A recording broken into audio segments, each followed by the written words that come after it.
Look, man, I get it.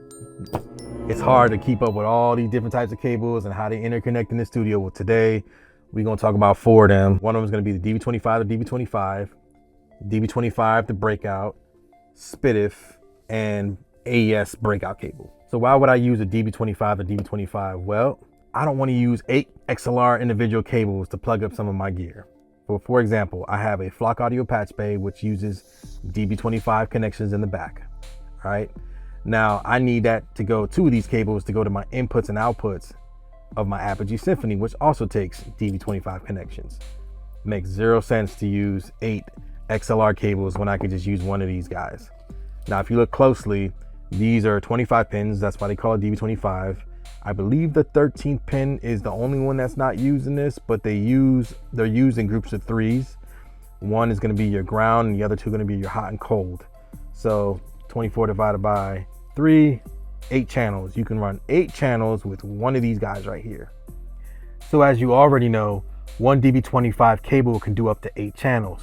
But in this example, the West Audio Titan gives me 10 channels. So what I'm gonna have to do here is basically use 4 DB25 to XLR breakout cables, 2 being male XLR and 2 being female XLRs. So basically 1 through 8 would be the first set of XLR to DB25 cables, and then I have to use another one to give me the last 2 channels. Now I'll have 6 left over and I can just use those to connect the rest of the equipment in my rack. Now let's just say you wanted full control of how the other side breaks out, because if you have 2 DB25s on each side, you have 0 control unless you're going into like a patch bay. But if you wanted to say split 4 of these to go one way and another one to go another way, you can use what's called a breakout cable. And this is specifically an XLR M male cable, hence the little pegs here.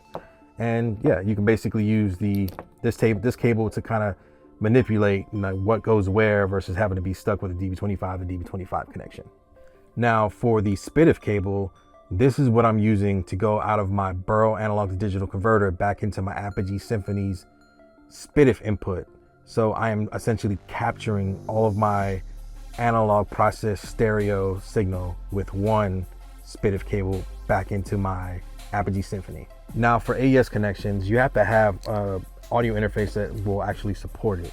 So my older Apogee Symphony MK1 had an AES connection input and output. So basically you just plug this up to that and then it breaks out with these. And so the cool, unique thing about this is that you have inputs and outputs, and one of these cables is a stereo channel. So you can see 1 and 2 here.